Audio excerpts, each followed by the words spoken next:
It's late, your phone buzzes, food delivery app. You stare at the endless menu. Do you want noodles, pizza, something healthy? You scroll for 10 minutes, then sigh, shut the app, and eat cereal again. It wasn't just dinner. It was the 15th decision of the evening, layered on top of the 50 from work and the 100 from earlier. And now, your brain feels like a tired muscle you've squeezed dry. That's decision fatigue, the unseen weight behind every yes or no. And it's quietly shaping your life in ways you barely notice. Chapter 1. The Invisible Drain. You like to think you're in control of your choices. But here's the catch. Every decision costs something. A little slice of focus, a sliver of willpower, a drip of energy. Think of your brain like a smartphone battery. It doesn't matter whether you open Instagram or run a heavy app. Every tap takes a bit of charge. Choices are taps. And by the end of the day, you're running on low power mode. That's why you snap at someone over nothing, or stare blankly at Netflix for an hour, paralyzed between 5 different shows. Ever noticed how you're most productive in the morning? That's not just discipline. It's because your decision tank is still full. By night, the tank is bone dry. So here's the unsettling truth. You don't just get tired physically, you get tired of deciding. And tired brains make strange choices. Question for you. When was the last time you made a late-night decision you regretted by morning? Chapter 2. Tiny choices, heavy costs. Here's the cruel irony. You think big decisions are the ones that weigh you down. Career moves, relationships, life-altering yes or no questions. But the real killers? The tiny, ordinary, what should I wear and what should I eat kind of choices. The ones you don't even register as decisions. You've probably heard of Mark Zuckerberg's gray t-shirt or Steve Jobs' black turtleneck. It wasn't fashion, it was survival. They knew every trivial choice, socks, coffee, outfit, stole energy they'd rather spend elsewhere. Now, think about your own mornings. Do you shuffle between 3 different outfits? Switch playlists 3 times? Debate oat milk versus whole milk in your coffee? Each moment is another small drain on your cognitive battery. The mental cost adds up. Suddenly, you're at work, staring at an email draft for 30 minutes, brain fog thick as smoke, wondering why something so simple feels impossible. Here's the subtle solution. Create defaults, routines, little pre-decided anchors. The fewer decisions you burn on autopilot tasks, the more oxygen you save for the hard stuff. But ask yourself, how many of your daily little decisions could be erased if you set them in stone once? Chapter 3. The Myth of Willpower. We love the story of willpower, the grit to push through, the idea that you can make the right call if you just try harder. But here's the uncomfortable science. Willpower isn't infinite. It's a muscle, and it gets tired. Push it long enough, and it collapses. That's why diets fail in the evening, why you promise yourself just one more episode, and suddenly it's 3 in the morning. It's not because you're weak, it's because your mental brakes are gone.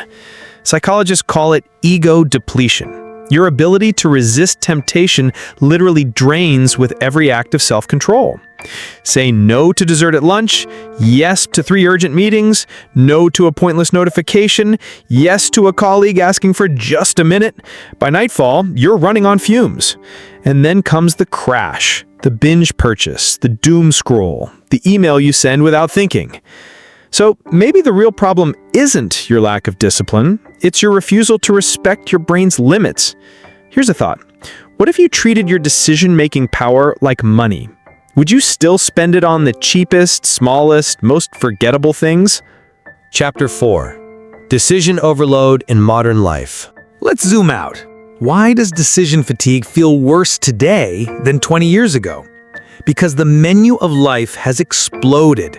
Every app, every notification, every algorithm is designed to multiply your choices. Netflix doesn't give you 3 options, it gives you 3,000. Spotify doesn't ask what you like, it asks you to curate a mood, a vibe, a soundtrack for every slice of your day.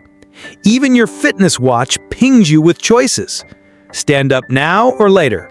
Take 5,000 steps or 10,000. It's too much. And here's the eerie part. The overload doesn't just exhaust you, it paralyzes you. Psychologists call it choice paralysis. Too many options, and you freeze. You scroll, you swipe, you stall. That's why you might spend more time browsing than doing, more time planning than starting. Here's the paradox. Modern life sells freedom, but delivers exhaustion. So let me ask you, how many hours of your week vanish into indecision, disguised as research or just scrolling? Chapter 5. The emotional price of constant choice. Decision fatigue isn't just about lost productivity. It has an emotional toll. Ever feel unreasonably irritable after a long day of small choices? That's your brain saying, "I'm done." You're not mad at your partner, your roommate, or yourself. You're mad at the weight of decision stacked on decision. The scary part? Chronic decision fatigue starts to feel like numbness. You stop caring. You pick the first option, not the best. You say yes to things you don't want, simply because no feels too heavy. Over time, that shapes your life. You don't just make worse choices, you make fewer deliberate ones. And that slow erosion of agency feels eerily like burnout. So maybe decision fatigue isn't just a productivity issue. Maybe it's one of the quiet engines of modern unhappiness. Now, pause. What's one area of your life where you've defaulted to, "I don't care anymore"? Not because you truly don't care, but because you're tired of choosing. Chapter 6. Building a decision-proof life. So what do you do about it? The obvious advice, just simplify your life, feels insulting.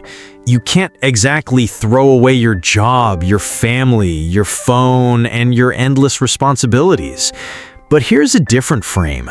You don't need fewer decisions. You need fewer friction points. Friction is the gap between knowing and doing. If your gym clothes are buried in a drawer, you'll argue with yourself before every workout. If your fridge is full of random snacks, you'll debate lunch for 20 minutes. Remove friction and decisions become automatic. Lay out your clothes the night before. Keep a default grocery list on repeat. Automate your bills. Designate no decision zones, like Monday dinner is always pasta, Sunday morning is always pancakes. The magic isn't in discipline. It's in designing your environment so the decision happens without your brain. Because the less you spend on what should I do, the more energy you keep for what matters. So here's the hunting question. If you could free up just 20% of your daily decision load, what would you finally have the mental space to do? Chapter 7. A 7-day decision reset challenge. Let's make this real. For the next 7 days, try this. Day 1. Audit your choices. Write down every decision you make, no matter how small. Day 2. Identify your tiny drains, the trivial choices stealing energy. Day 3, create one default. Outfit, breakfast, workout, just one. Day 4, automate something. A bill, a recurring task, even a grocery order. Day 5, declare a no-choice zone. A day where lunch, clothes, and music are pre-decided. Day 6, reduce one digital decision source. Mute notifications, delete an app, or unsubscribe. Day 7, reflect. Notice how much lighter your brain feels. You won't eliminate decision fatigue, but you can learn to respect it. And the less weight your brain carries, the more space you'll find for clarity, focus, and maybe even joy. Because the truth is, every yes or no you make is shaping your life. The question is, are you choosing Or are you too tired to care? So before you scroll into another video, ask yourself, how much of your exhaustion comes not from doing too much, but from deciding too much? Don't forget to hit subscribe and ring the bell. You won't want to miss what's coming next.